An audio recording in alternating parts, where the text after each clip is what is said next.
Hail and well met, my lords and ladies. It's Video Dungeon Theater time again, and tonight we're going all the way back to medieval times. Can I get a knife and fork? There were no utensils in medieval times, hence there are no utensils at medieval times. Would you like a refill on that Pepsi? There were no utensils, but there was Pepsi? Dude, I got a lot of tables. No, not that medieval times. I mean the real medieval times.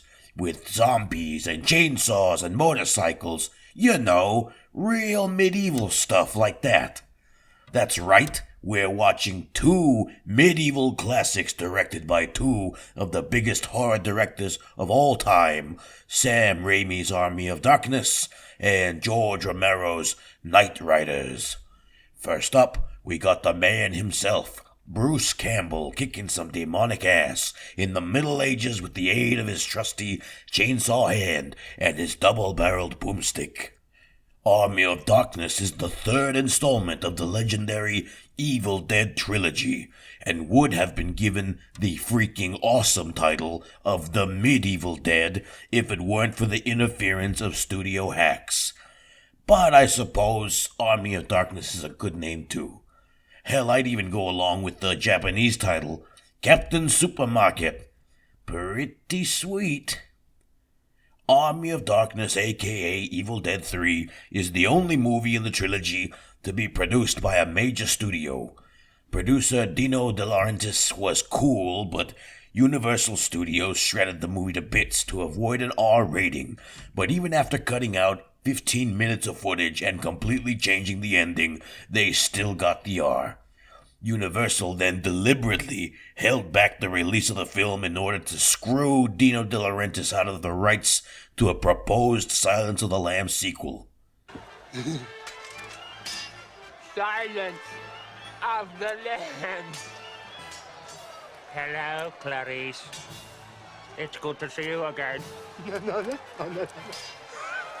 Shoo! Go away, cable guy. Stop interrupting Medieval Night.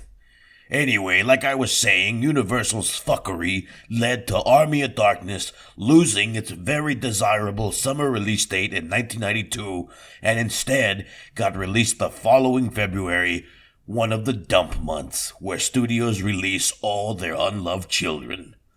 So, because of all the editing they got done to Army of Darkness, it famously has, 4 different versions out there. Which version are we showing tonight? Stick around and find out. Quick shoutouts to Bill Moseley and Bill Lustig, who both make appearances. Bill Moseley, veteran horror actor and star of The Devil's Rejects and the Texas Chainsaw Massacre Part 2, is totally unrecognizable here as the dead-eyed captain, the right-hand man of Evil Ash. Then in the background of this scene, we can see cult horror filmmaker Bill Lustig, director of Maniac and Maniac Cop, as a customer shopping at S-Mart, so keep your eyes peeled for that.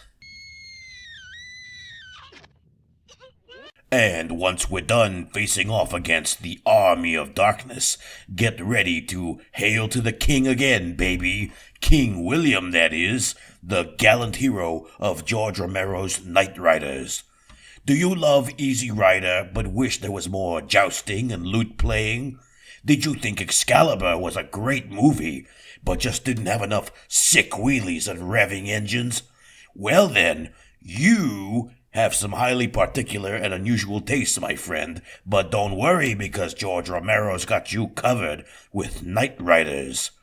That's right, Mr. Night of the Living Dead himself took a break from making horror movies in order to bring you this quirky masterpiece about a modern-day motorcycle-riding knight played by Ed Harris and his band of merry Renaissance fair performers as they try to live life on their own terms in the spirit of King Arthur and his knights.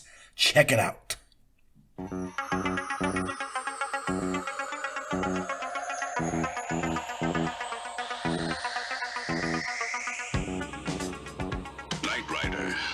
A shadowy flight into the dangerous world of a man who does not exist.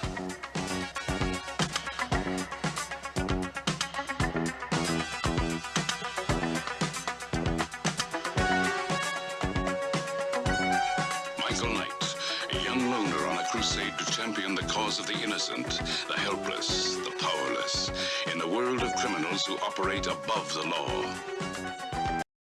Okay, well, that was clearly the wrong clip. Interestingly enough, though, the show Knight Rider had to pay the producers of Knightriders a fee to use the name. Knight Rider debuted 1 year later on NBC, which is the same network that had Chips, which is the show where Ed Harris learned to ride a motorcycle earlier in the same year that Knightriders was released. This is actually the first starring role that Ed Harris ever had, and the first time working with George Romero, though he would reunite with Romero the very next year for Creepshow, where Ed Harris played a different kind of king. King of the Dance!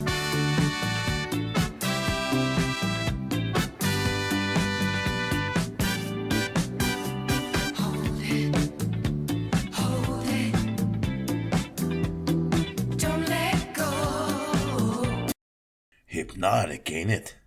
But let's not forget that this is also the movie that gave us this piece of eye candy. Feast your eyes on those delicious ham hocks. That's VFX Goremeister General Tom Savini himself giving you a taste of the goods. And then get ready to hail to the king for an unbelievable third time, 'cause we got one more king for you tonight.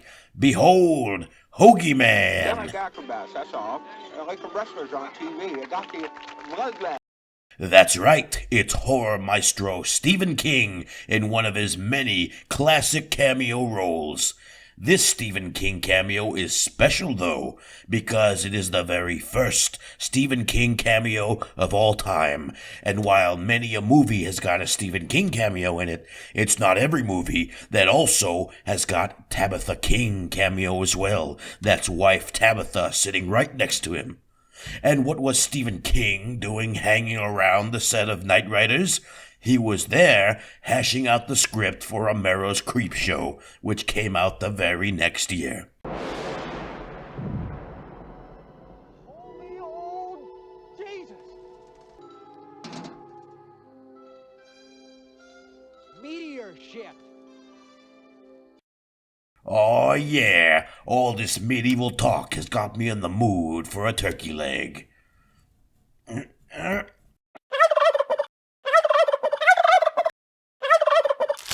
Ah, market fresh. Oh, no.